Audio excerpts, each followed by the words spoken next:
There's one right there. Got one right there. Ooh, that is creepy. Oh, no, no, no, she's running.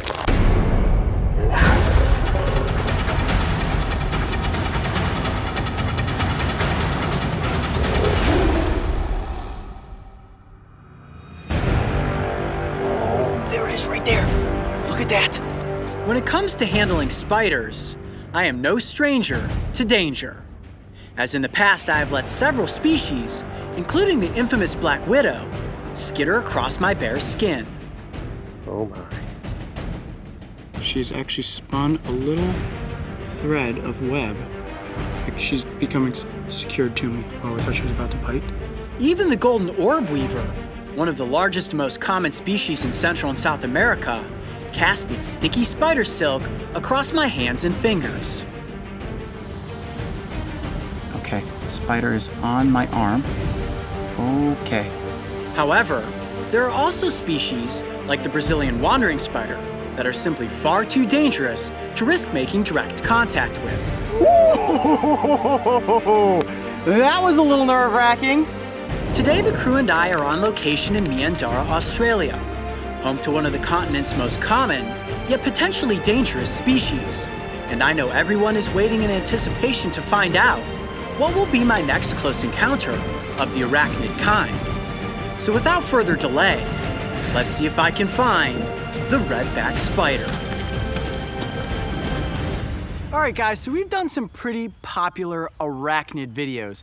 A lot of you have written in the comment sections and have asked, Coyote, if you ever go to Australia, can you feature the redback spider, which is pretty much the Australian version of the black widow. Now these spiders, follow me, are really common in areas of debris and rubble. And right over here, we've got a pile of tires. And I have a good feeling that if we flip these tires and look on the inside, we may come across one of these creepy crawlies. Come on, let's check it out. Now, I don't want to just go reaching my hands up underneath that rim, but I already see some webbing. This is actually a really good sign.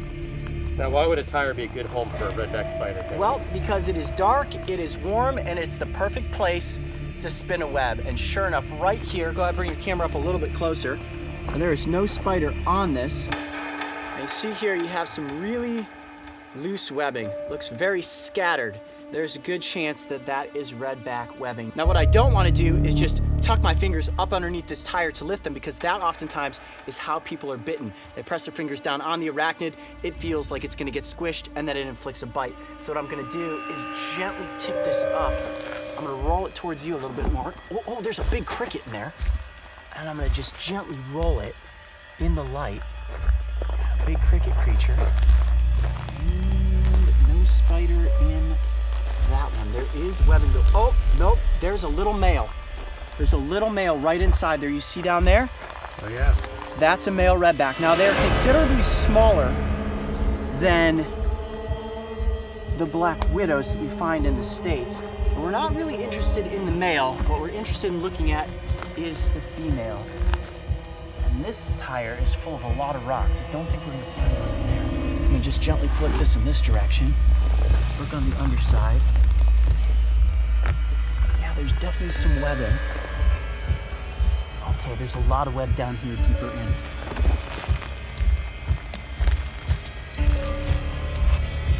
There's one right there. Got one right there. Got one? Right on the inside of the tire. Hold on a second. Let me see if I can flip it up and get it into the light. Can you see that, Mark? Really tucked in. The spider is right there, but that's pretty cool to see it shadow. You see my finger pointing right at it, Mario? Yeah. Ooh, that is creepy.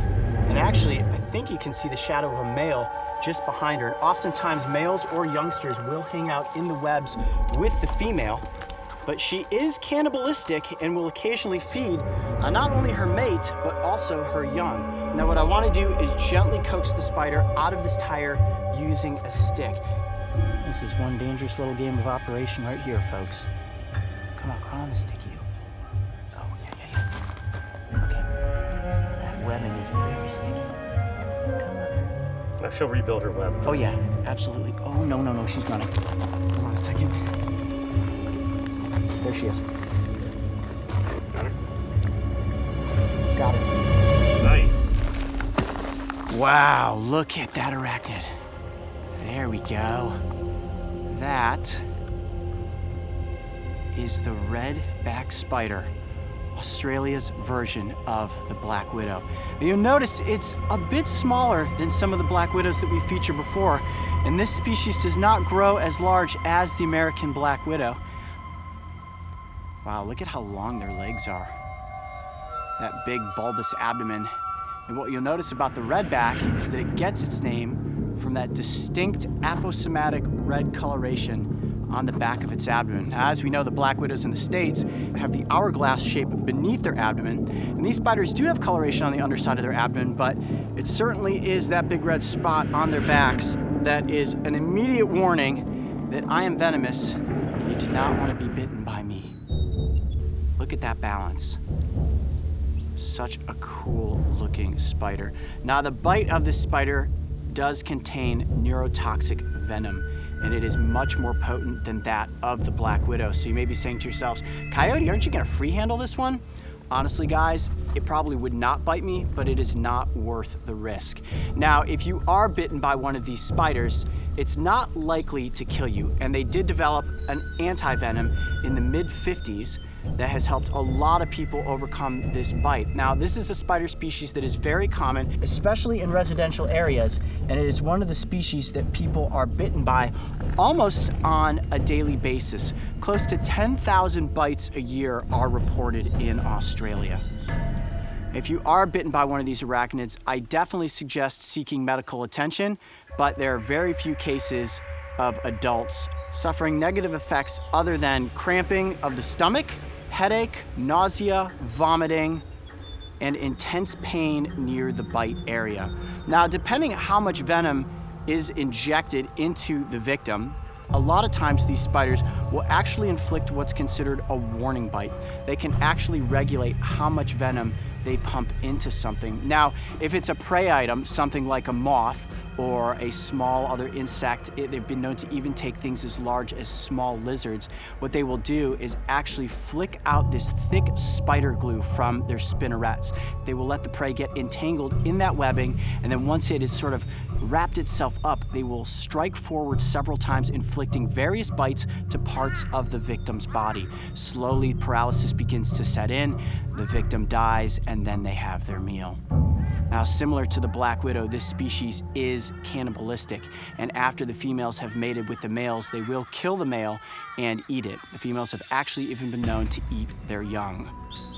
This spider species has extremely small fangs, and oftentimes when people are bitten, they don't even know that a bite has occurred until close to 15 minutes afterward, when you experience this intense, hot radiating pain from the bite site. Now, it will swell up and be red, about the size of a silver dollar, and that pain will continue to spread. Now, one indication that you've been bitten by a redback is intense sweating and goosebumps actually on the appendage that has been bitten. Now, this is one of the most common and widespread spider species in all of Australia. And the reason that so many people are bitten by this species is because it is oftentimes found in residential areas.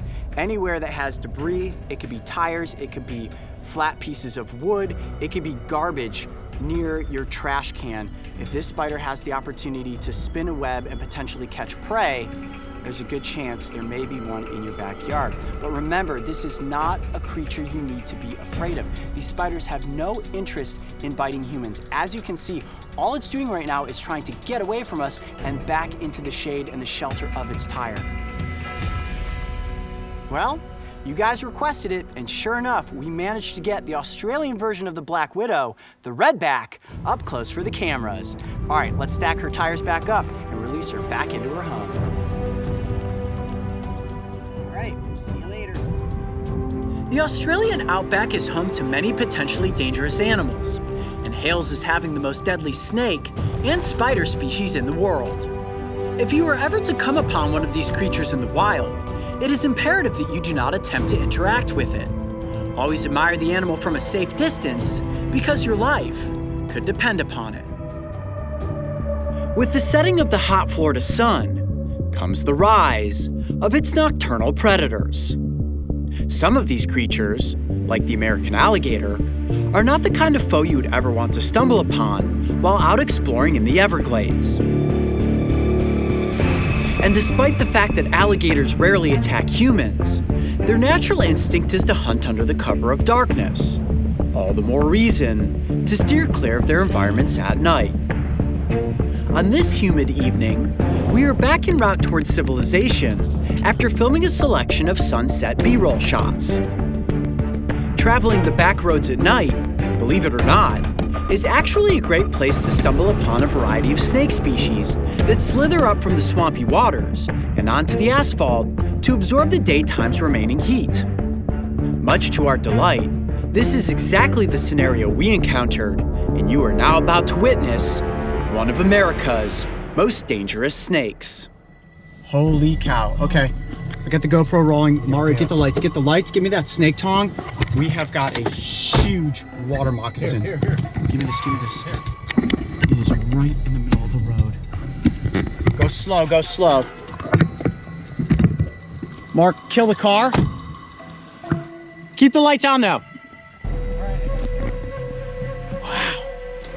Holy cow. That is the biggest water moccasin I have ever seen. Wow. Look at that snake. That thing is huge. All right, we're gonna wait until we've got the lights out. Massive water moccasin just in front of us here. You can't tell how big it is on the GoPro, but it is massive. That is a huge water moccasin. Oh, he's starting to move. He's curling into a tighter ball. I'm gonna try to come on this side of it. That's exactly what we want right there. You see how it's curling up into a tight little ball? Perfect defensive pose right there. Wow, that is a massive snake. That's the water moccasin for you right there. The quintessential cottonmouth. I'm definitely gonna keep my snake tongs in between me and the snake. These snakes are capable of striking up to 3 feet in length. It will lunge its entire body forward. You can see it's puffing itself up right now, trying to be bigger, saying, I'm a big snake. Yes, we are aware that you are a big snake. In fact, this is the largest water moccasin I have ever seen. Mario, go ahead and zoom in on the back of his tail there. See that little wiggling of the tail? Mimicking the movements of a rattlesnake, trying to warn me, back up. I am agitated. You can see he's puffing up his body now. Woo! Whoa! Did you see that? Yeah. I barely even moved, brought the snake tongs back, and it struck at me. Look at the position that his head is in right now. Okay, I'm gonna do this. I just wanna test the distance of his strike here. See if he's gonna strike again. Okay, he's got his back to you, Mark, which is good for you, not necessarily good for me. Oh, you see that? Another strike. Okay, I've kind of tested his limits. You still got an okay shot there? Yeah. Wow. And look at how heavy-bodied this snake is. There's no way you would mistake a water moccasin of this size for just a normal water snake. And oftentimes those two species are confused for each other. As you guys know, we've done an episode in the past where we've compared the water moccasin to the water snake. And at that point, we compared two snakes that are of similar size. This thing is an absolute giant. And one way to easily identify a moccasin when it's fully adult like this, look at the banding right on the side of the face. Mario, see if you can zoom in on that there. Oh, wow, just bit the tongs. Did you see that? Oh, yeah. Okay, completely spun its body around. Go ahead and zoom in there. Get a good shot. Let me get on my feet. He's a little closer than I'd want to be when laying on the ground. There. Now, if the snake does decide to take off, Mario, Mark, you both just get up and I'll get a hold of it with the tongs or get in front of it. There you go. Now you can get a better idea of just how long this snake is. I'd say it's close to 3.5 feet in length. Ooh, an incredibly dangerous snake. Now, when I say this moccasin is big, it's almost an understatement. I want to give you guys something for scale. What I'm going to do is actually move the GoPro with the snake tongs in close to the snake. Oh, geez, struck right out at the camera. I guess he doesn't like GoPros, so that you can have something in there for scale. Can you see that? Oh yeah. So that's a GoPro next to the head of that snake. The snake's head is almost as large as the GoPro is.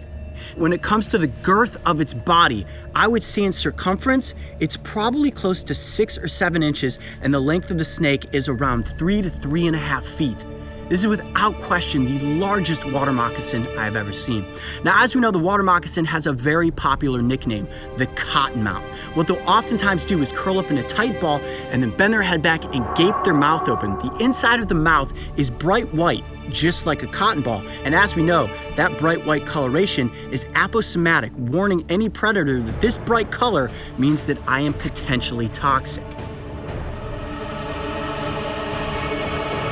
Now, when you're talking copperheads versus water moccasins versus rattlesnakes, I would say that the water moccasin is pretty much right there in the middle when it comes to toxicity, armed with a hemotoxic venom, and if you were bitten by this snake, there's no question about it, you were going to find yourself on the way to the hospital.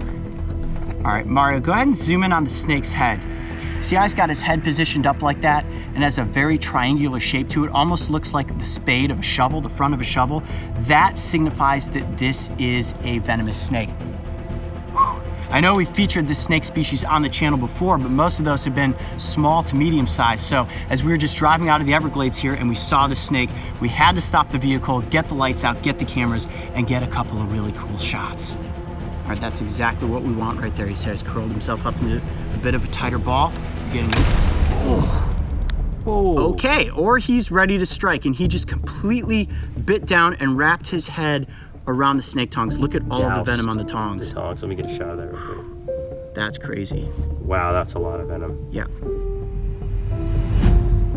Now you may be asking yourself, what is this snake doing in the center of the road like this at night? We actually just finished filming sunset B-roll shots. We're getting ready to drive ourselves out of the Everglades, and here's this giant right in the middle of the road. What the snakes will do at night is come out and lay on the asphalt to warm up. Now, the water moccasin is primarily a nocturnal species, so what's getting ready to do now is after it heats up, it's gonna head off into this underbrush and it's gonna begin hunting.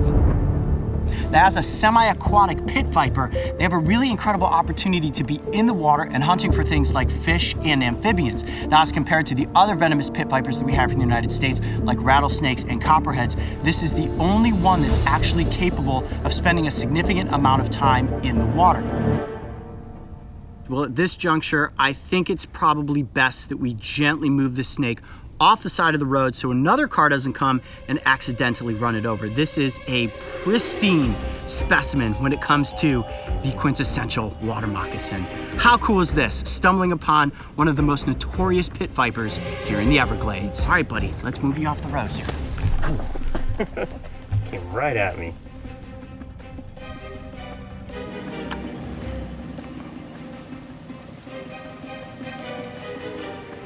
All right, there we go. The snake is now safely on the side of the road. He's gonna disappear into the underbrush and continue his night of hunting. See you later, big guy. Of all the venomous snake species in the United States, it is a valid statement to say that the water moccasin is one of the most dangerous. They are quick striking and incredibly defensive if cornered. Their venom is not the most potent. However, when they deliver a bite, it usually comes with a powerful punch and a heavy yield of toxins that will most certainly send you to the hospital. It's important that you never try to catch or harass one of these snakes. And if you see one in the wild, remember that like all slithering reptiles, they simply want to be left alone. And if you walk in the opposite direction, your encounter with the notorious Cottonmouth will be a completely safe one.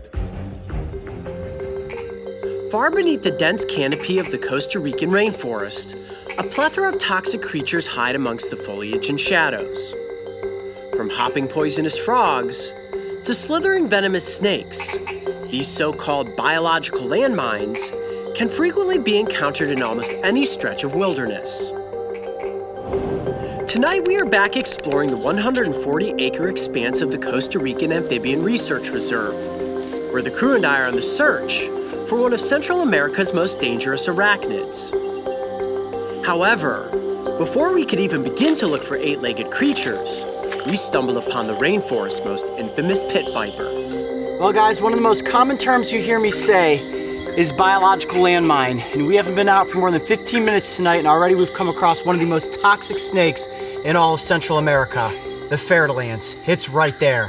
And tonight's episode is all about these biological landmines, so it's just coincidence that we came across this small one right now. All right, Mark, just crouch down real slowly there. You can see it's right in the middle of the walking trail. Barely see it. It is perfectly camouflaged. We almost stepped right on it. You can see it's staying completely still right now. And look at that camouflage. This speckled leaf-like patterning allows it to perfectly blend in to these leaves and all of this dark mud. I'm not even sure, like I've got a shot of you and a shot of it. I'm not even sure if people can see where it is. It's so camouflaged. Oh yeah, well actually that's a good thing. Why don't you just kind of give a general view of this area and let people try to pick it out on screen. Can you guys see the fer-de-lance? Is it there? No. Is it there? No. Oh. This is the snake. Oh, careful, Mark. Right. Careful, careful, careful.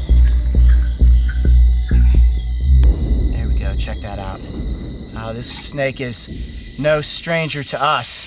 We come across fer-de-lance almost every time we are out here in the rainforest of Costa Rica. And I would say this one's small to medium size. We've certainly come across some that are much larger than this. And this snake is responsible for more deaths than any other species here in Central and South America. All right, let's let this snake go and see if we can find some of those creepy arachnids. All right, you ready? Encountering snakes is all about being in the right place at the right time. But when it comes to encountering creepy crawlies, these encounters usually happen when you least expect them. Oh, is this that cabin? Yeah. Jungle research hut. Ooh. There's some interesting looking spiders. That right there, that's a fishing spider. Okay. That is a wandering spider. How do you know this? You can tell by the distinct stripe that's going right down the center of its back there, and So that's what we're looking for, just a little small. yeah, it's a little small. We want something much bigger than that. All right, let's search all around the outside of this building. I feel that we're close. Oh, a scorpion. There's a scorpion back here in the thing. Huh. Yeah, there's a scorpion right back in there. You see it? Oh yeah. Look at that. Let me see if I can get Take that one out. out. Yeah, let me see if I can. Oh, there it is. Didn't have to get hold. There we go. It feels real comfortable on that leaf. Check that out. Yet another one of the Costa Rican rainforest's biological landmines. How dangerous is a scorpion? They vary. This appears to be some variety of bark scorpion based on its narrow front pinchers. But I do not know how potent the venom is, so I certainly do not want to be stung by any species that I cannot properly identify. Pretty good size one too if it is a bark scorpion. Look at that stinger. Can you see it just in between my gloves there? Black tip stinger. Yeah. All right, let's place the scorpion back up on the side of this old shed and keep searching for the wandering spider.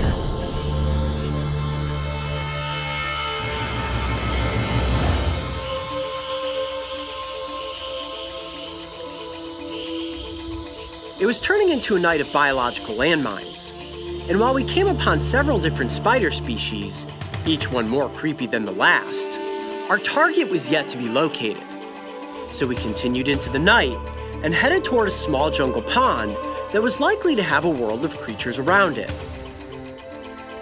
Upon our arrival, all it took was scanning the overhanging tree limbs, and before we knew it, the rainforest's most dangerous eight-legged predator was in our sights. That one? Hold on, let me check. Oh man. Boy, that's a big spider. Is it one? Oh boy, it's onto us. Look through there. Can you see the red underside to its legs? Can you bring the leaf down? Okay, I'm gonna back up. And it's really wedged in there. How about that? Let me see if I can see the spider in the leaf. Okay, let me see if I can grab it. You watch for the spider, right? Yep.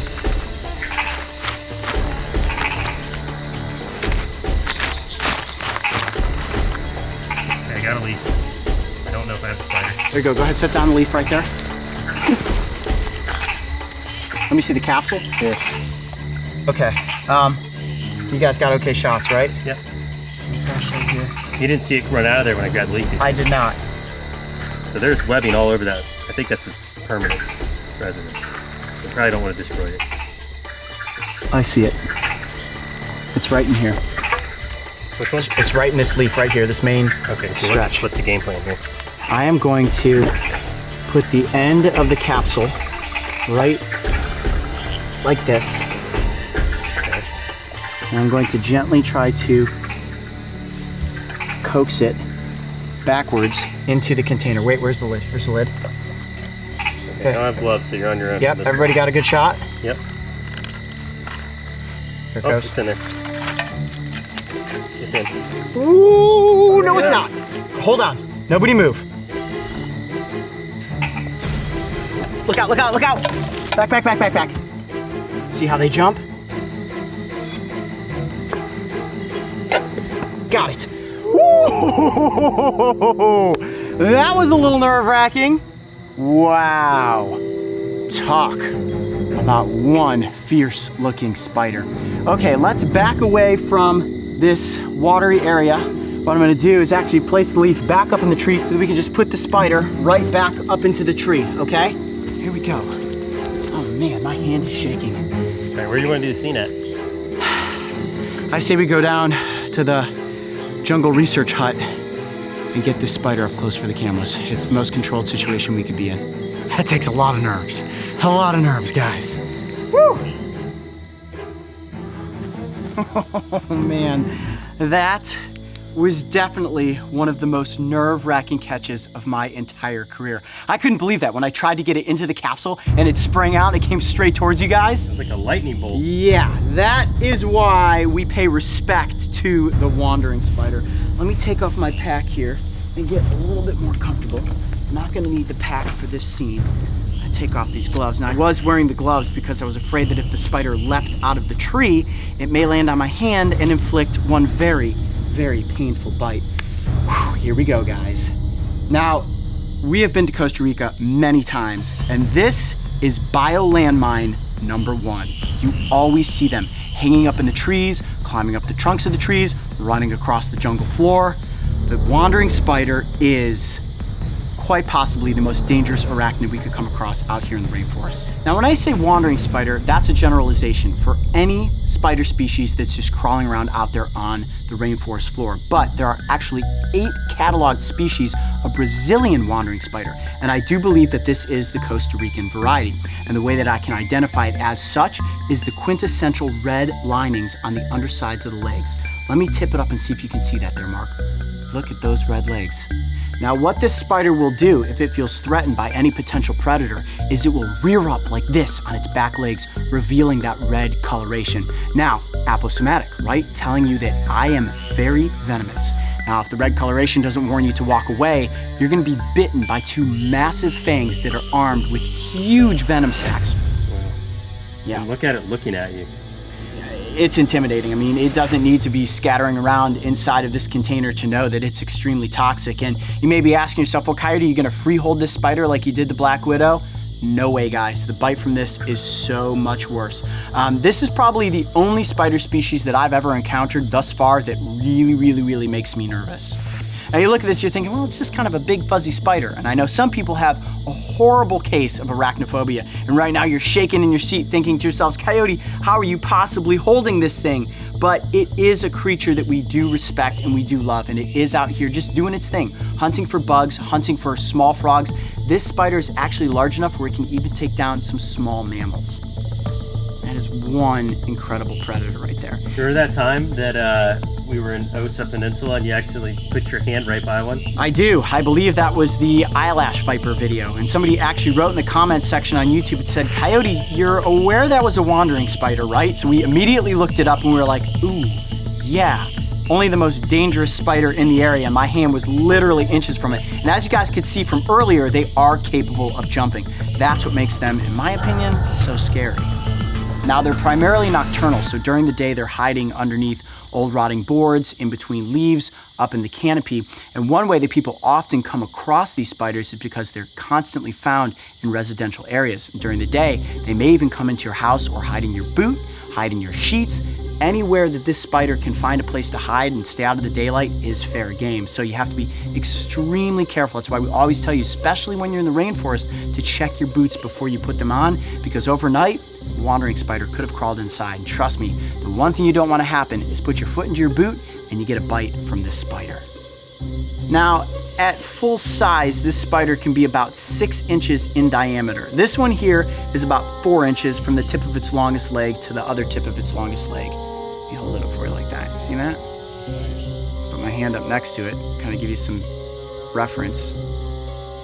Whoa, that's a pretty big spider right there. Well, I would definitely say that it was one successful evening when it came to coming across many of the biological landmines that we see here in the Costa Rican rainforest. And nothing could have topped it off better than this enormous wandering spider. The crew and I have encountered many spider species over the course of our travels, some of which I have even been brave enough to handle, despite the risk of their toxic bite.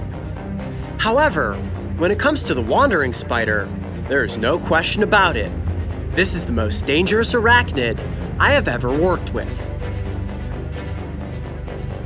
So if you find yourself in Central or South America, and you stumble upon one of these large predatory arachnids, do your absolute best to stay a safe distance from this biological landmine, because its bite is without question something you never want to experience. On the backside of the reef, you see that? All right, just gonna gently place it right back up. Mission complete. Today we're filming an episode that features one of the most dangerous snakes in all of South Africa, the Mozambique spitting cobra. This reptile is primarily armed with a cytotoxic venom, and a bite becomes an immediate medical emergency. And the crew and I are going to participate in a training drill that will prepare us if the worst case scenario happens. Are you ready? Let's go. All right, time to reveal the snake. There it is, okay. And, bite! Mike, I got bit! Coyote freeze, back up, back up, back up. Tyrone, can you secure that snake? Hold still, okay. Snake secured. Snake secured, good. Mario, can you grab me that chair, please, and place it next to the pool table? Sit down. All right, let's get this shirt off real quick. The whole shirt? Just the side, if anything. It's fine. Calm down, just need you to stay calm. Okay, hold still. It's gotta be that tight. Yep, we gotta keep these things nice and tight. You're gonna see the perfect squares as we come through. Okay. I'm gonna pull my gloves real quick. All right. Should I elevate my arm at all or anything? Nope, keep it lower than your heart. Okay. All right, let's get you up nice and slow. Fingers tight. Keep real them quick. together. Yep. Ow! Let's keep this slow, okay? Keep this slow. Let's go ahead and get a move on this. We're gonna roll out, guys. Anton's already called the local hospital, and he's got the antivenom to pass into us so we can get it to the doctor as soon as possible here as well. Oh my God. Just hang on there, dude. Hang on, it's gonna be fine. Woo! And that is about as fast as you would need to move if that worst case scenario presents itself. If you are bitten by something like a Mozambique spitting cobra, you literally have minutes to get yourself into a vehicle and on your way to an emergency center. That was intense. Okay, now let's go film with the Mozambique spitting cobra. The KwaZulu-Natal region of South Africa is well known for its high density of reptiles. And today, we will be getting dangerously close with the Mozambique spitting cobra. This is one of the world's most advanced venomous snakes, and they're capable of doing this. Accurately spitting potent venom from a pair of modified front fangs. This venom is used as a defense, often aimed at the eyes of a would-be attacker, which in turn would give the snake a chance to escape the imposing threat. Assisting with this extreme experiment is reptile specialist Tyrone Ping. He's here to help safely wrangle the snake if things get out of control. I'm sure we are all curious to see how accurate the aim of this snake really is. And the only way to find out is to let one of these deadly reptiles spit directly at my face. All right, we are set. The Mozambique spitting cobra is right here underneath this blue bucket. Now, a lot of this might happen really quickly. These reptiles are incredibly accurate with their spitting ability. Let's see if we can catch it in slow motion. All right, here we go. I'm gonna get into position here. Woo! Definitely a little nerve-wracking. All right, Tyrone, when you're ready, let's peel back the bucket and see what happens. I'm right here, buddy. Okay, staying calm at the moment. Oh. jeez. I'm right here. I'm right here. Look at my eyes. Look at my eyes, Cobra. Oh, wow. Full shot straight into my face. Holy cow. Did you guys see that? Look at the shield is completely coated. What's unique about this cobra is you'd think they would have to be completely reared up and hooding to be able to spit, but they can actually spit from that lower angle, and that's one way that they easily trick any invading predator. Think, all right, I'm gonna be able to get in there and get my food, but then the cobra does that, just like that with the face. And that accuracy is unbelievable. All I have to do is move in close, and look at that, how quick that is. And that's a little bit less of a stream than I thought, but it seems just like a bunch of mist as you're driving through, let's say, a car wash, and it's like all over. All right, going in for another spritz. The Mozambique spitting cobra is actually one of the smaller cobra species here in South Africa. But this highly evolved defensive ability of the snake specifically is what makes it so unique. And if it is able to blind anything that's potentially attacking it, that of course gives it the chance to quickly make an escape. Look at the precision.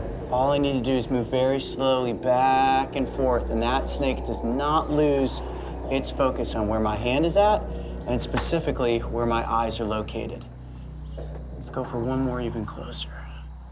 Yeah, it's about as close as you probably want to get to a spitting cobra right there.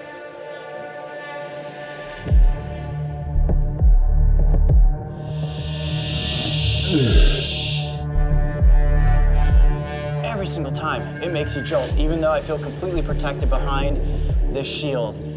It never gets any less nerve-wracking to be that close.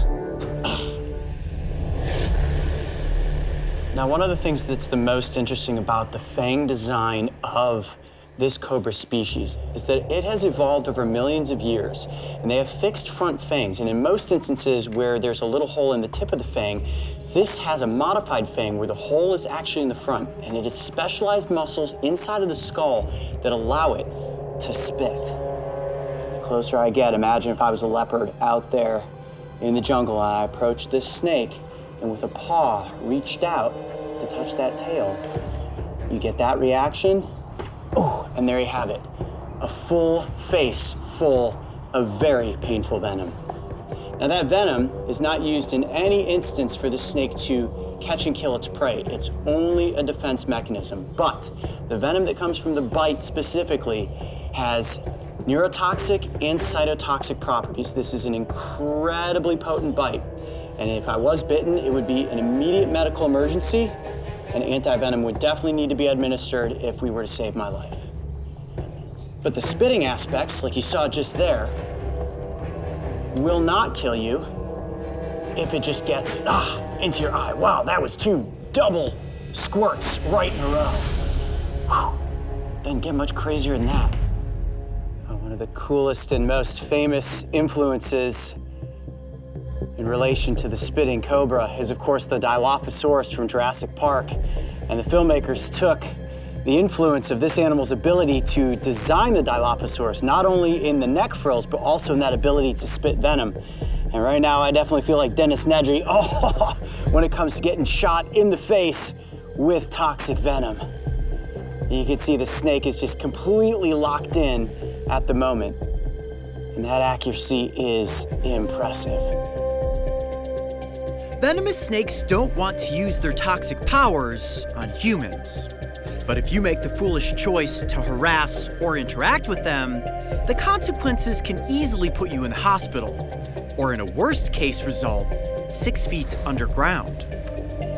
So at this point, we are going to get the shield off of me because I certainly don't want to keep walking around with all the ability to accidentally wipe my fingers on that, get anything in my eyes, or in a worst case scenario, somehow get it on Trent. You guys, you have to understand, I've never seen Trent as nervous as I was when that cobra got spit all over his camera. And I don't know if that's because Trent is afraid for his own well-being or the camera's well-being, but safety first, so we got to make sure that we get everything cleaned up as best we possibly can. And that's a wrap on the Mozambique Spitting Cobra episode.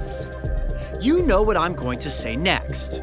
But just in case you didn't pay close attention to our 25 previous snake episodes, always admire these slithering reptiles from a respectful distance.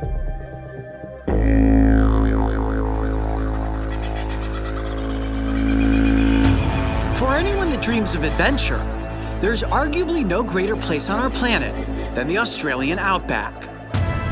This vastly remote stretch of wilderness is the perfect place to encounter some of the country's most recognizable animal species. And if you are a fanatic of reptiles, this is your dream come true. On this expedition, we are traveling nearly 300 miles from the sprawling city of Brisbane and out toward the sparsely populated town of Meandara. From there, we'll venture further into the bush with the hopes of tracking down one of its largest reptilian inhabitants, the monitor lizard. These ancient-looking reptiles are rather common. However, their elusive nature, coupled with perfectly designed camouflage, can make them incredibly difficult to find. To aid in this epic quest, we have teamed up with two of the country's top reptilian enthusiasts. Lockie Gilding and Max Jackson, who own and operate Australian Wildlife Encounters, know these wild stretches of remote territory better than anyone, and their expertise when it comes to locating monitor lizards is unprecedented. Working under their special permits, we have one collective goal in mind: do whatever it takes to track down and safely catch one of these phantom-like lizards. Alright guys, Mondo Road begins. Keep your eyes out. So Max, when it comes to searching for monitors, what is the telltale sign that we're in the right area? I mean, what are we looking for right now? For the sand monitors and the yellow spotted monitors, you're looking for that type of soil that's not too rocky and a bit sandy that they can dig their burrows in. Basically, as long as they've got a place where they can shelter during winter and during night time. The only other ingredient is heat. They really, really love heat, so they can be active in 35, 40 plus degrees Celsius. So yeah, this is perfect here. The monitor lizard is an iconic reptile that has long been on my wish list of animals to feature on the Brave Wilderness channel. And this would be the first time in my life where that wish stood a chance of coming true. When I spring out of the car to catch a monitor, I'm gonna need both hands. So we're gonna try to get the initial catch shot from my shoulder instead of the handheld camera. I just know that if I'm fumbling around with a GoPro, I stand a better chance of actually being bitten. And let me tell you what you don't want to happen when working with a monitor. For those razor sharp teeth to slice into your arm. It will send you to the hospital and you will be getting stitches. So we're going to the shoulder cam on this one, guys. All right, man, you ready? Let's do it. It's monitor time.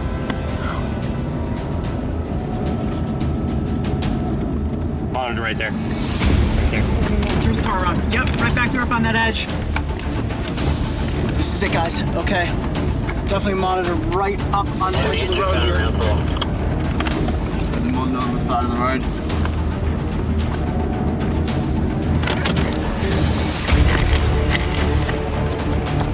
No way. She thought he dove into here. Going. Man, what happened, Coyote? Well, we saw a small monitor. Another one about that big. I mean, lightning quick. We drove past it, actually stayed on the road, and as we got close, put its head up, whoosh, just like that, got down into a burrow. Not a chance of catching that one. Sprinted after that one.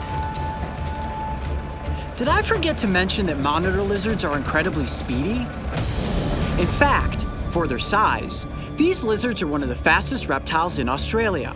And after witnessing the speed of our first target, I soon began to realize that catching a monitor lizard was going to be a lot more difficult than I had previously imagined. Late afternoon was creeping in, as sharp beams of sunlight cut through the trees with a blinding effect. I could feel the window of lizard catching opportunity beginning to close, yet my hold on hope remained strong. Monitor up ahead. Oh, yeah, right there, right there. Slow down, slow down. All right, let's go. I'm ready to go. Move slow, move slow.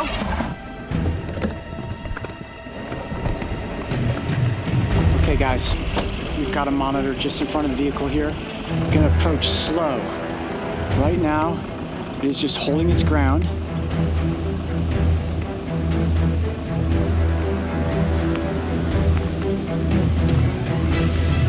In a flash, the lizard sprang into action. Keeping up with a monitor lizard as it speeds through tangles of branches and briar patches is virtually impossible, and it was only a matter of time before one of two things happened. Either the reptile would dive into a burrow and disappear out of reach, or it would retreat high up into a tree, which is exactly what this one did. See it? Yeah, it's up there. Oh, I see it. It's right here up the tree. Up the tree, right up the tree. Right here. As I peered up the trunk of the towering tree before me, only one thought came to my mind: catch that lizard. So as I've done before, without a second of hesitation, I began to scramble up the tree. Careful.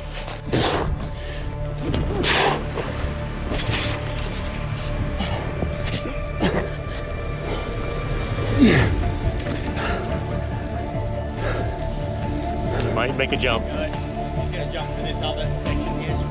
He's at the end of that branch that your left hand's on. He's at the end of that branch.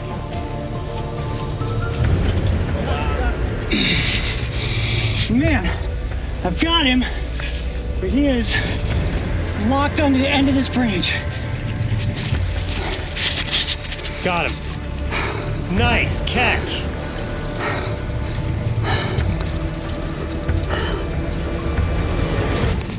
Got it! That might be your most epic catch of all time. Now the question is, how am I gonna get back down? Hold on, I gotta put it in my pocket. Just kidding. Hi, buddy. All right, guys, I've caught the monitor. Now it's just a matter of getting back down out of this tree with it in my hands. This is a bit of a precarious scenario right here. Careful.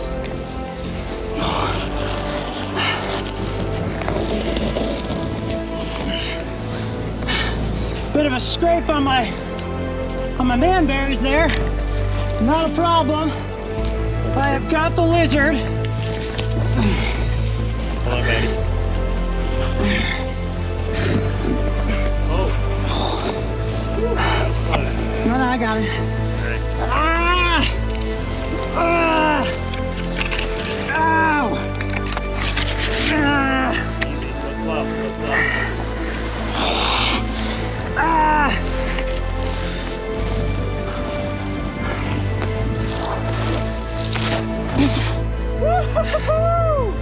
Yeah!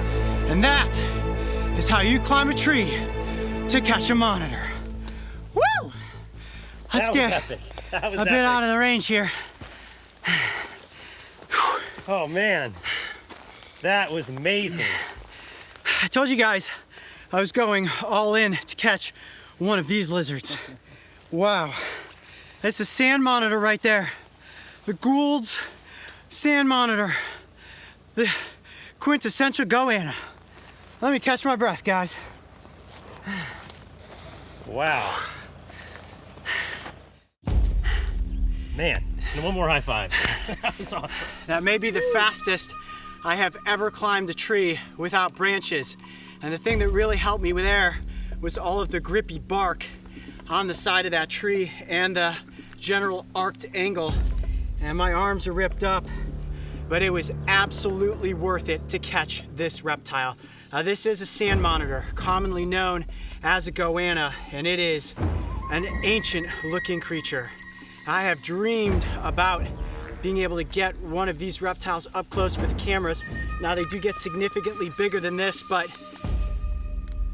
you can't really top a catch of that magnitude. Wow. I just have to take a second to absorb in the beauty of this reptile. Look at that skin. Little tiny scales and all that speckled patterning.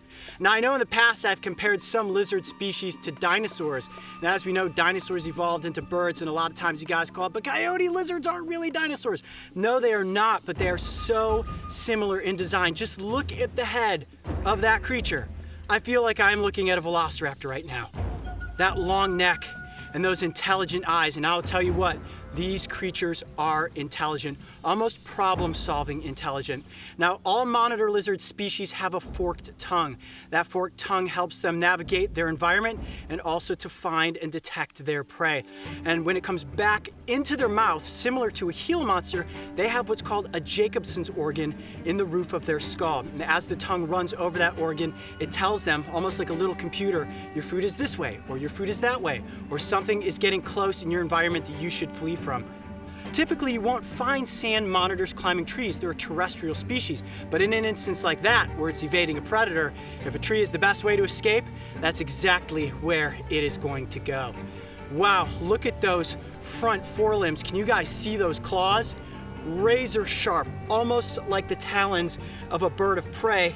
And they have grappled onto my arms in several different places. I'm actually really happy that I wasn't sliced up more than I have been. These creatures are voracious predators. They will eat pretty much anything. They will eat small rodents, they will eat insects, arachnids, other lizards, eggs, and they will even eat dead animals. So a lot of times you will see these lizards out on the roadsides feeding on dead carcasses. Whether it be an emu or a kangaroo, that is fair game for a creature like this to just dig into those guts and have a feast. And this is one healthy lizard. Let me turn it upright like this for you so you can see its back, and it is just holding on to me about as tight as I am holding onto it. Look at that, locked in place, and there is so much muscle structure in the tail and the center of this animal's body. This is a male, a young one. They can grow substantially longer than this. I would say it's about 3 feet in length from the tip of its nose to the tip of its tail. Look at that coloration. You see all the yellow speckling along the sides of the legs and then that yellow tip of the tail? That's one way that you can easily distinguish this monitor as compared to some of the other species that are out here in the bush. Excellent eyesight under the light of day, excellent hearing, incredible speed. This is an apex predator when it comes to the reptiles that can be found here in Australia. So cool, guys. Can you believe that we actually caught a monitor? I am beside myself right now. And we have been working long and hard today. The sun is getting low in the sky. It couldn't be the more perfect scenario to get this reptile up close for the cameras. Woo! I can't believe it, guys. I give you high fives right now, but I need both hands on the lizard to make sure that it doesn't spin around and give me a bite. But this truly is one of the reptiles we hope to get in front of the cameras here in Australia, and we finally did it. We faced many challenges and several frustrating defeats in our quest to bring this reptile up close for the cameras. Yet it was a combination of patience, teamwork, and sheer determination that ultimately paid off.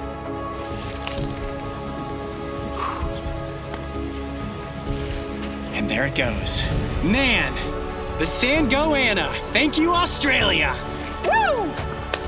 The sand monitor proudly stands as one of the greatest animal encounters of my career.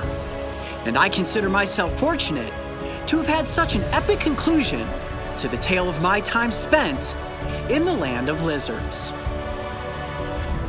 Today we're headed out on a snake scavenger hunt. I'll be working alongside my friend and wildlife biologist, Will Robertson. Say hi, Will. Hi, Will. This region is known for its plethora of species. We're gonna be scouring the fields, searching the forests, flipping rocks, and rolling logs, doing whatever it takes to find some of these cool reptiles. Will, are you ready? Let's find some snakes.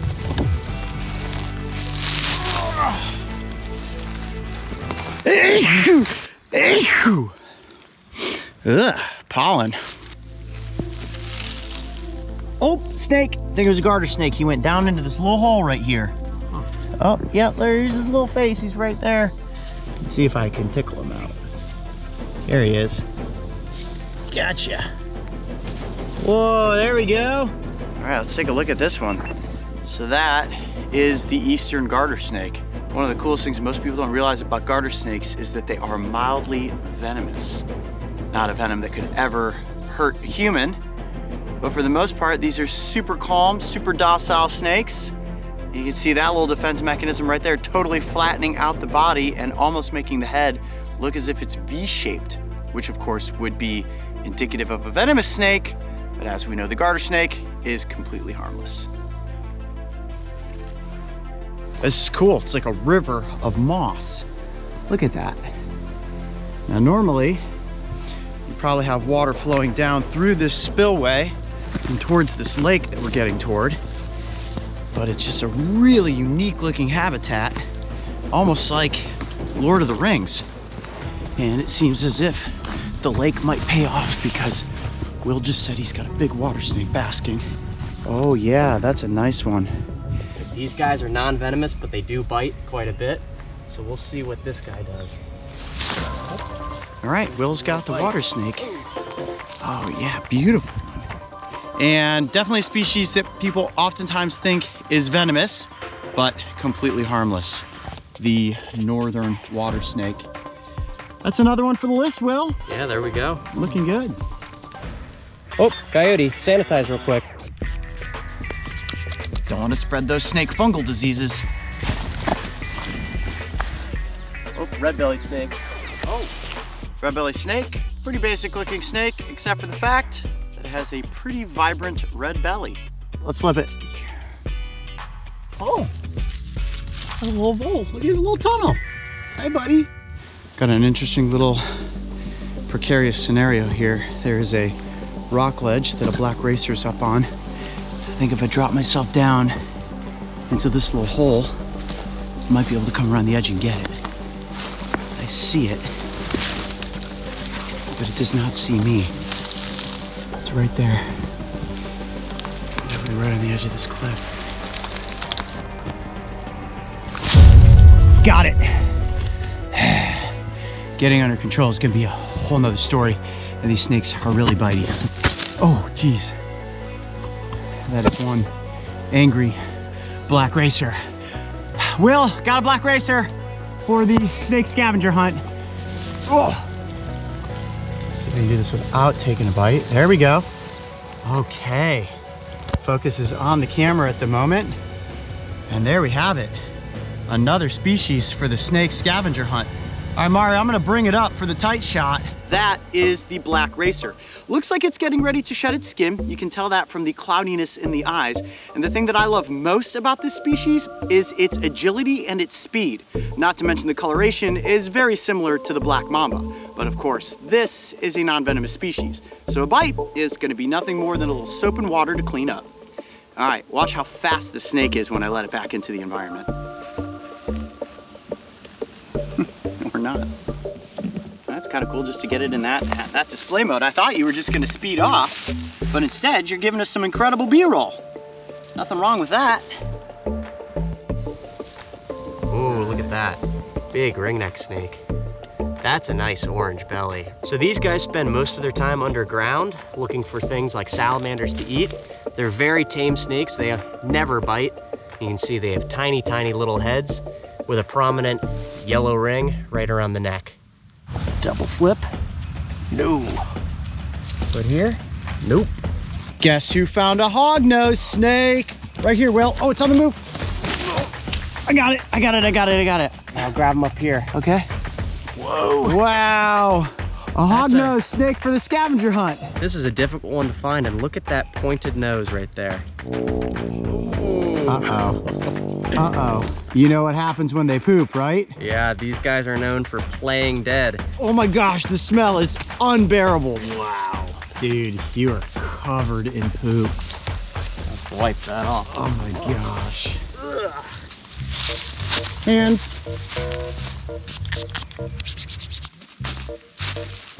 When lifting rocks, swallowed a bug.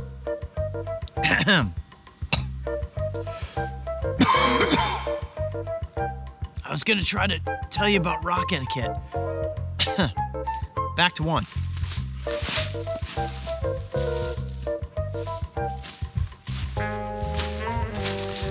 When lifting rocks, it's important to have good rock etiquette, which means you lift a rock gently and you place it right back exactly where you found it.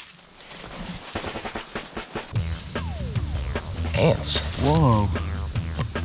Did they bite or sting? Let's find out. They don't really do anything. They run away. Not a sting episode. Will just called out to me that he found an abandoned car that I need to check out. I don't know what an abandoned car would be doing out here on the side of this mountain. Like, how did it even end up here? Wow, that is, what? I would not be surprised if rattlesnakes were using this old rusted car. That's really interesting. I mean, how did this Eyes go get around here? it. They must have rolled it down the hill and crashed it. It'd be really creepy if we found a body in it. Not that I can see, just some bush light. Yeah, Don't drink and drive. that's a good message. Let's see if we can lift this hood. Give her a flipperoo. Don't see any rattlesnakes. No. Worth a check though. Oh, this is tired. Did it spin? Yeah, No. it's in place. Creepy. There's a rat snake on top. Oh my gosh, there is. it out. Oh my goodness. In the abandoned car. A new species. Oh, new one. New one. All right, what do you need me to do? Wait, hold on. I might be able to. Here. Let me get Tangled in the engine.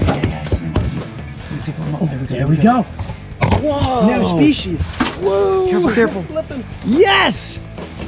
How about that? All right, Will, what do we got? We've got a black rat snake, and this is actually a small one. Despite being a pretty decent sized snake, these guys are the largest snakes around here. They can get almost 8 feet long. They eat birds and they climb right up trees to nab squirrels. This guy's in shed, so his eyes are pretty blue. Unbelievable. Awesome. What would you say is the holy grail of snake species in this area? I would say the green snake. They're bright green. They look like nothing else from around here. They're super tropical looking. You never believe that they're right here in the Appalachians. When it comes to garter snakes, we found the mother lode. A whole pile of sunning snakies right there. These rocks are alive with snakes. This is perfect conditions at the moment to find a number. Whoa! Jeez, huge water snake. Really big northern water snake. All right, here, let's, yeah, I'm gonna need, at least you to hold the camera. Okay. Wow, that's a big one. Hopefully it does not decide to give me a chomp, because this is good size. Wow. Oh, they got a green over there. They got a green. What? They got a green over there. Man, ow! Oh, okay, we're coming. Oh! Beautiful. Amazing! And that's one of the rare ones for around here. I was walking and sure enough, just saw a little movement and reached down and got the little green snake. Amazing. That is the holy grail. Wow. Okay, well, all in one 2-minute clip. Huge northern water snake and a smooth green snake. Here, let me give you this. All right, let me see this guy. Oh my goodness. Wow. The smooth green snake. That is the ultimate right there. Look at that. Big snake, little snake. Cute snake, seemingly dangerous snake, but both completely harmless. No way. Mario just got another green snake. How big is this one? Oh my gosh. It's even tinier. Oh my goodness. Look at that little guy. Wow. Oh, that is gorgeous little green snake. Will, we did it. 2 beautiful smooth green snakes. Now, what's your favorite thing about this reptile? It's gotta be the vibrance, hands down. I mean, it's a bright green snake. It looks like it came from the jungle, but here we are in the Appalachians and we've got it. So this is one of my favorite snake species as a kid. I used to always see them in my backyard, but they're becoming more and more scarce. And what is the reason for that? Well, you know, along with habitat destruction, when people spray pesticides on their lawn, these guys eat insects. So if they eat insects that have pesticides on them, well, you know what happens. It's gonna wipe out the snakes. So less pesticides means more smooth green snakes. Will, an enormous thanks to you for taking us out today in some of your favorite herping spots. This was the ultimate snake scavenger hunt. Make sure to check out Will's YouTube channel. Lots of awesome videos there. All right, smooth green snakes, back into the grass. The rolling grasslands of South Africa are home to a wide variety of animal species, many of which are considered to be cultural icons, including elephants, giraffes, and lions. In addition to the land-dwelling giants, you will also find species like the hippopotamus that inhabit the various water systems. The hippo is considered to be one of the most dangerous animals in the world, and on this expedition, their possible presence would be an ever-pressing danger as we headed out onto the Bushman's River. This winding waterway was the perfect place for us to search for South Africa's largest lizard, the Nile Monitor. As we drifted along, our sights were set on the steep embankments, which served as the perfect basking spot for these semi-aquatic reptiles. So along this section of the river, you have a lot of dense grass, which could be an okay spot to find the lizards, but they really like to bask out on the rocks. Now, our guide Joe told us that just up around a couple of these bends, you do have some cliff faces. The difficulty with cliff faces is that the lizards may be higher up and tougher to catch, but if we can get them to jump down and into the water, they'll submerge and then come up and start to swim. That would give me the opportunity to actually snare from the front of the boat. Anything's possible today, guys, but trust me, you've got my word. We are going to catch one of these monitors. Catching one of these speedy and agile lizards would be no easy feat.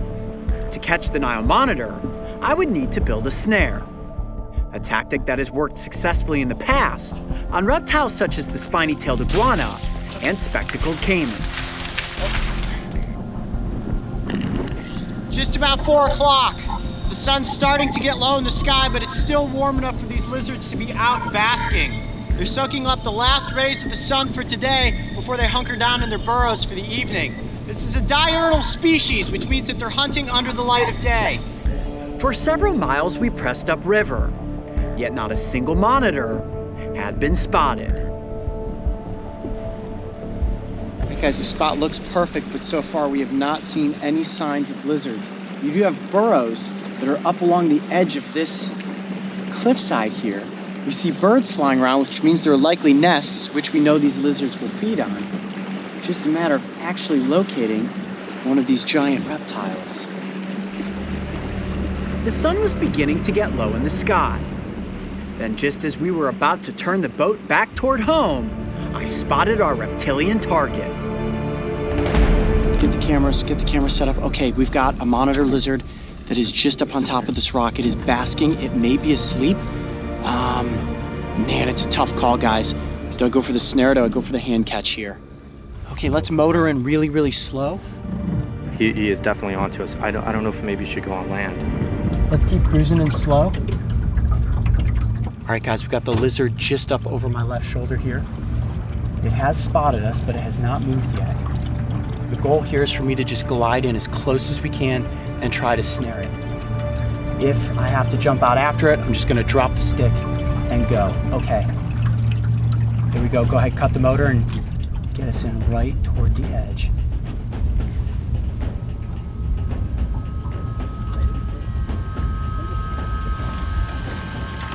The rope is around the lizard. I've got it. Got it. Got a good hold on him. Hold us still, hold us still. Bring him on board. Bring him on the boat. Bringing him up, hold on. I don't have him under control yet. Okay, up on top of the boat. Hold on, nobody move. All right, I got him by his tail now. Whoa, look out, look out, look out. He's rearing around. Hold on, I'm gonna make for a grab. Here we go, hold on 1 second. Got a good shot.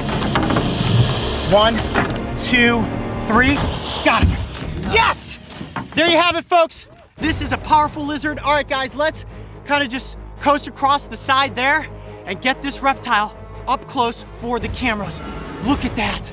A modern day dragon for you right there. Wow, 1 shot at it and we got our lizard. Man, that is epic. Woo! Okay, I'm gonna be real careful getting off here. All right. Hi, buddy, I see you. Okay. Wow, you can hear that lizard hissing. Okay, what I need to do is get slightly better control of the reptile. I actually want to loosen the snare here quickly. Just kind of get it off of him. Here we go. There we go. Wow. Let me turn it profile for you. Ooh, watch out for the tail, guys. Watch out for the tail. He has still got some incredible fight in him. What I don't want is to take a whip in the face from that tail. They will actually use that as a defense mechanism against any potential predator. Whoa, look at those claws. Okay, I'm gonna let him just latch onto my leg like that. Is that an okay shot for you, Mark? It's all right, I can make you. I mean, he's grappled onto me and I don't want to let go of his neck. Just stay there, that's good. You can see the foam coming from the lizard's mouth. A lot of bacteria in there. I'm trying to get my hand from. Do you want me to undo that from your hand? Hold on, I want to Gotta get the rope off. Actually, Mario, if you could help me out for a second here. I wanna make sure that I don't find my fingers in the mouth of the lizard. What I'm gonna do, hold on, just kind of keep him balanced out in front of me like this. There we go. Now I tethered myself to the lizard just in case it got away. That way it wouldn't escape with a rope around its body. Okay. Man, those claws are sharp. It's like bear claws. Whoa, those are sharp. Let me see you here, buddy. There we go. Wow, look at its mouth open there. That is a beautiful reptile. My goodness. Okay. You got the, yeah, there you go. Go ahead, just cut it off. Okay. Just kind of feed that string out. Ow, ow, ow, ow. Claws, claws, claws. Man, what an incredible dragon. Look at that. Okay, now I've got control, or at least I think, of the lizard. Mario, I'll give you a second to reposition yourself in the scene. Ladies and gentlemen, let me introduce you to the NILE Monitor. My goodness, what a gorgeous reptile. And that's pretty decent size. Now they do get bigger. They can reach lengths of 6 feet, but this is a formidable beast, an opportunistic predator, primarily carnivorous, and they'll also scavenge on dead bodies of animal carcasses that are floating down the river system. Now, what makes these monitors specifically unique is that they're adapted for living in an aquatic environment. Look at the tail of this creature. It's flat, almost like a propeller or a rudder, and that helps them to propel their bodies through the water. Now, let's take a look at the face of this reptile. As we know, dinosaurs evolved for the most part into birds, but when you zoom in and you look at that face, you can see just how this resembles the face of a velociraptor. What's really unique about this monitor species is that the nostrils are positioned high up on the skull. That allows them to keep just their eyes and their nose above the water when they're swimming. Wow, it's looking right at me right now with incredible intelligence. Now, the monitor lizard is one of the smartest reptile species in the world. So smart, in fact, that they can be considered problem solving. And right now, this lizard's probably thinking to himself, how did I manage to get myself caught by Coyote Peterson and the brave wilderness team? But trust me, guys, this adventure was worth it because this is the one reptile I had hoped that we would get up close for the cameras here in South Africa. Look at all of the muscle in this lizard's hindquarters. Let me hold it upright like that. Can you see that? And the hands are like bear paws. Look at how they're just grappled onto my arm right now. You'll notice they have enormous claws. They're excellent diggers, and they will dig through the substrate, oftentimes searching for eggs. Now, in an area where you have Nile crocodiles, they will actually move in and wipe out an entire clutch of eggs in a single sitting. Let's look at the scale structure of this reptile. As I run my hand down the length of its back and over its tail, it feels exactly like I would imagine a dinosaur to feel. Now, of course, as we know, if some dinosaurs had feathers, they would be a lot fluffier. But in this instance, trust me, guys, it feels as if I am holding onto something that is 65 million years old. Actually, monitor lizards date back over 100 million years in the fossil record. Imagine something that looks just like this, only 10 times this size, roaming the countryside here in South Africa during the days of the dinosaurs. That would be intimidating. So Coyote, that was interesting. You went for the snare. You Yes. weren't really sure what you were gonna do. Well, considering the fact I really wanted to catch one of these, barehanded, knowing that it was positioned up on that embankment and I had clear space to get the snare close to its head, I figured that was the right play. Oftentimes, lizards are really curious if you dangle a string out in front of them. It doesn't look that threatening. The lizard actually raised its head up in the air, allowed me to get the snare right over top of it. I actually let the lizard move through the snare a little bit before I cinched it down, and then I had it right around its front legs and its midsection. The perfect spot to snare a reptile like this. Oh, claws going into my fingers. Man, he's got a hold of me. Hi, buddy. Look at you. Ah, I am so excited right now. And it's tough positioning here on the embankment of this river. Tough to hold on to the lizard and keep myself in position, but let me get it back like this. There we go. Well, guys, it was a long, arduous search up the river, but we finally came across the elusive NILE Monitor. Man, what a catch! Over the past year, this has become the third species of monitor lizard that we have featured on the Brave Wilderness channel. And I think it's easy to see why. I have become fascinated with these predatory reptiles. Their speed and cunning agility make them incredibly difficult to catch. Their razor-sharp teeth and dinosaur-like claws make them dangerous to interact with. And when you combine all of that with their high level of intelligence, you can begin to understand why these incredible lizards pose quite the challenge to safely present in front of the cameras. All right, guys, the most difficult part about catching a monitor is then in turn releasing the monitor. Okay, I'm gonna gently lay down here and hopefully it's going to spring off into the water. Here we go. 1, 2, 3.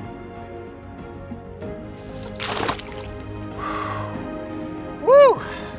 The good news is, I still have all of my fingers. Yes!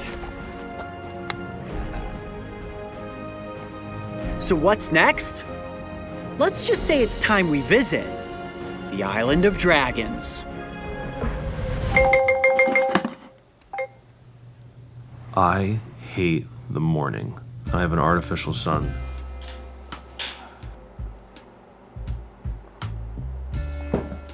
It is 3:40 a.m. right now. I'm about to leave to go pick up Mario. We're gonna head to the airport. It is very hard vlogging when you're half asleep and you've only had 4 hours of sleep. Today, Trent, Coyote, and I are heading to Costa Rica in search of a really cool snake, Bothriechis lateralis, the side-striped palm viper. So you could kind of call this 24-hour find a viper challenge.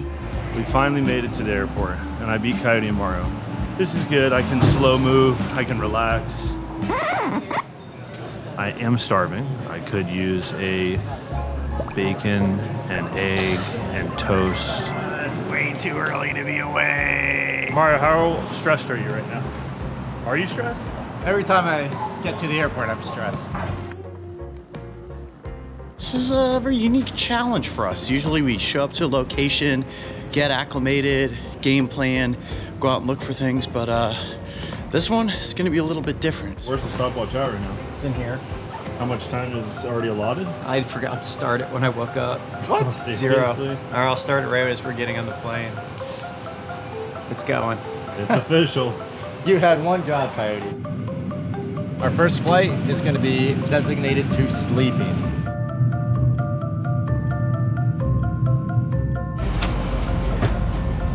Man, this vlog life is not that easy. You gotta carry the cameras and stuff and all your gear. Hundreds of flights grounded nationwide after FAA experiences computer outage. This was 56 minutes ago, which means we were in the air.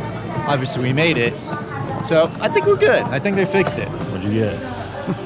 Fruit and donut balls.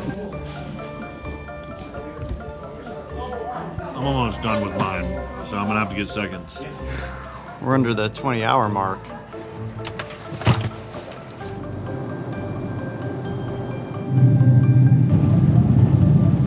We made it. The big thing that we escaped today was this big shutdown with the FAA and all their computers. So tons of domestic flights today got super delayed. Fortunately, we avoided that crisis.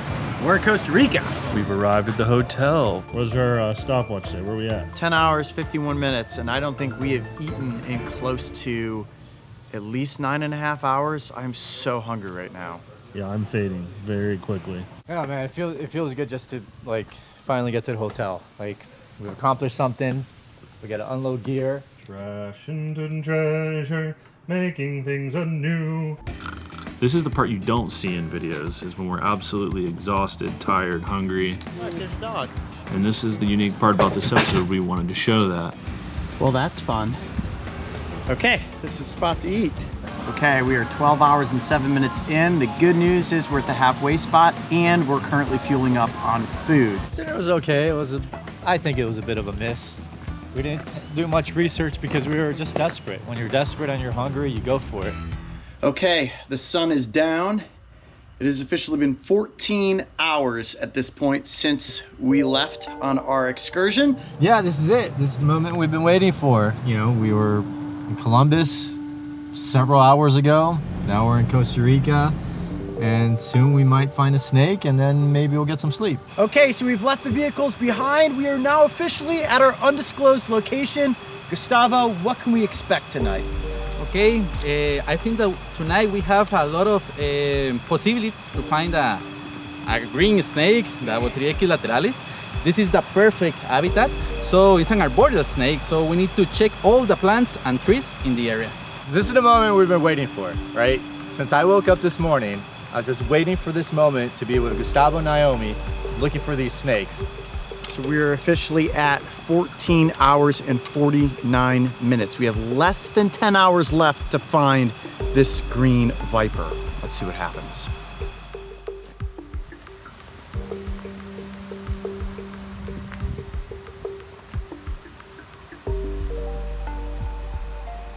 Hola, mi nombre es Gustavo Murillo, soy fotógrafo de vida silvestre. Y yo soy Naomi Méndez, fotógrafa también de vida silvestre y amante de la naturaleza. Uno de nuestros objetivos al momento de tomar fotos es crear educación ambiental. Por medio de nuestras fotos podemos mostrarle a las personas sobre los animales que existen en la zona en la que trabajamos. Es importante saber que no se cuida lo que no se conoce.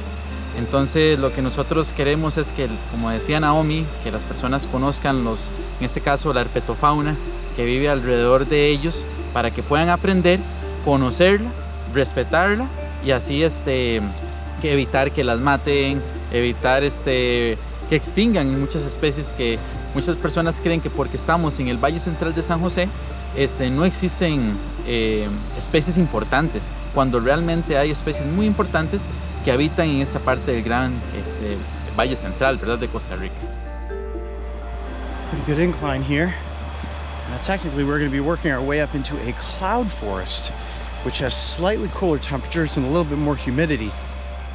All right, Gustavo, so we're getting to the right elevation where you said we want to start searching, but what should we be looking for? What are the signs? Okay, this is the perfect place. Okay. So to find the snake in a middle height and in the base of the trees. Okay. Babies and juveniles stay in the base of the trees, and adults sometimes prefers the high parts. Oh, so we can be finding babies and juveniles as well. Yeah. Oh. Another crazy thing, the babies are different color, no green. Oh, what color are the babies? Like a brown. Oh, so they might almost look a little bit like a fertile ants. Yeah. Okay, I did not know that. Searching up, searching down. Start looking.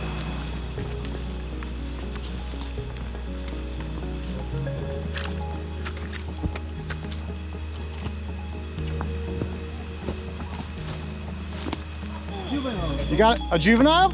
A juvenile, but when they start to grow to adult, you can find in color green, of course. All the way up there? I see it. I see it way up there. Yeah. Wow, good spotting. It is up there. How did you spot that? Oh, practice. It's practice, man. Gustavo, you think you can get that snake? Yeah. Oh. Okay. Okay. Cliff on the other side there. Oh, he's got it. Whoa. He's got it. Okay. He's got it.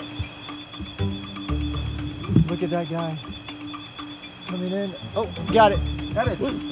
Wow, I did not think that was possible. Look at that thing. It's gorgeous. There it is, our first green viper of the night. I gotta check the time.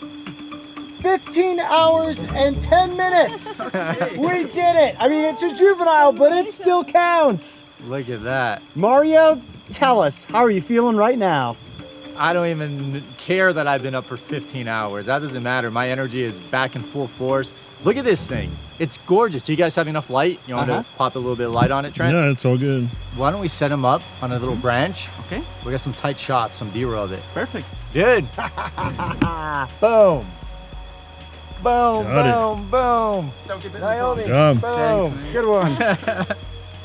Finding a juvenile first is actually really exciting. It's very beautiful. We're gonna get our shots and keep searching for an adult. 15 hours, but we found the snake. The challenge is complete. Now we just have to see how many we can get. This is the ever important part of the episode that we call getting B-roll. And you never know if you're gonna find another snake or not. So this might be the only one we find for the episode. And while we're very excited to have found it, gotta take the opportunity with the animal when you actually have it in hand. Because we could say, okay, look, it's a juvenile, maybe we'll find a bigger one, we should keep moving. Gotta get the shots while you can get them. Trust me, we have learned that lesson in the past. That you see one, and you're thinking, okay, well, there's gotta be more out there. This could be the only one, and we traveled all this way to find the snake within 24 hours. So we're gonna get all the shots we need, all the photography, and then at the end, probably still a thumbnail before we start searching again. All right, now I'm just kind of in the background, narrating to myself, narrating to you, letting Mara and Trent get their tight B-roll shots. Not much I can do on the GoPro other than this. So stay tuned. We're gonna work on that thumbnail, and then we're gonna keep searching. Oh, Mario, that's a great pose right there.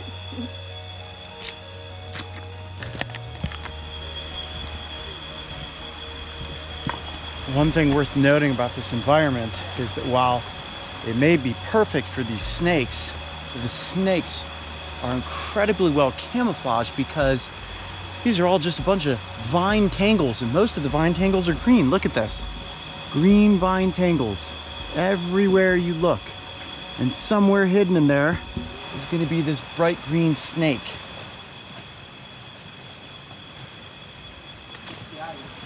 You say there's another one? High up? Oh, I see it. Yeah. Much bigger than last one.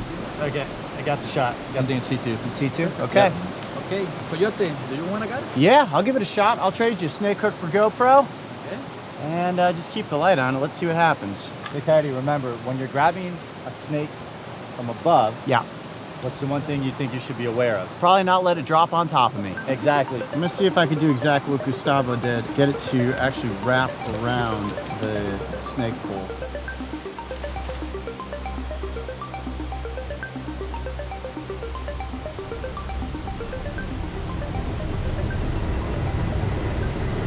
Got him. There we go. Beautiful. Look at that viper. All right, I'm gonna very slowly come back out. Got him in great position there. This one's at least twice the size of the juvenile we caught earlier. Would you consider this an adult? Yeah, a juvenile to go to adult. Okay, yeah. So we're like the in-between juvenile and adult phase. Let's find a good spot to set it up to get our next series of B-roll shots. Second viper coming in at 16 hours and 30 minutes.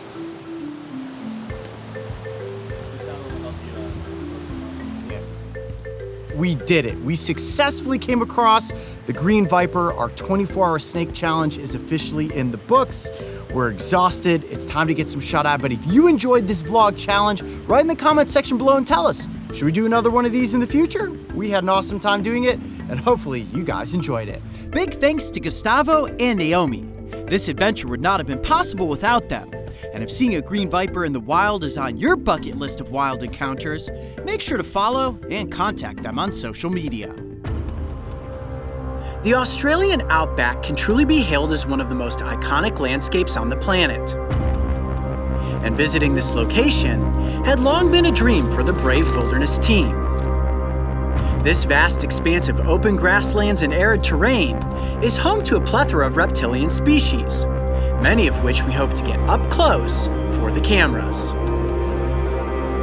So to have the best chance of finding them, we traveled far beyond the city limits of bustling civilization and headed westward toward the tiny rural town of Meandara. Exploring the outback requires a bit of experience, so we teamed up with animal specialists Lockie Gilding and Max Jackson, who own and operate Australian Wildlife Encounters. Working under their special permits, we would be spending peak daylight hours driving the countryside in search of ideal habitats to explore. Once a viable location was established, the goal was to break trail into the great unknown and begin our search for any species that could be safely presented in front of the cameras. Guys, so right now we are out exploring in some backcountry. This is officially the Australian bush, and it's very disorienting. I spin in a circle like this, and I bet it looks the same in every direction. All right, I'm disorienting myself. I know that I came though from that direction, so I'm gonna head back and meet up with the crew. The bush, as it is so iconically known in Australia, refers to any sparsely inhabited region, regardless of vegetation type. And given the fact that we were well over 300 miles away from any major city, this wilderness could definitely be considered true Australian bush. Look at that. That's a wild pig skull right there. Now, these hogs are feral here in Australia. And I tell you what, you do not want to run into one of these out there in the bush. Those tusks will do a number on you. Wow, pretty cool find. Wish we could keep it, but it's gonna stay here in the environment. All right, let's keep going that direction. Deep within the brambles, it would be nearly impossible to find, let alone pursue any fast-moving reptile. So we made our way toward a clearing when all of a sudden, we came upon one of Australia's most common, yet iconic lizard species. Lizard, right there. I don't see it. It's right there on that wall. I got it. I think it's a bearded dragon, but it's really dark in color. Okay, come up slow. Mario, see if you can zoom in and get a shot on it. I got him. It is a bearded. Wow, it's a lot darker than I thought they'd be. Okay, come on, slow. Oh. It sees us. Okay, if it darts, I'm just going after it, so follow after me. Watch out for these logs here.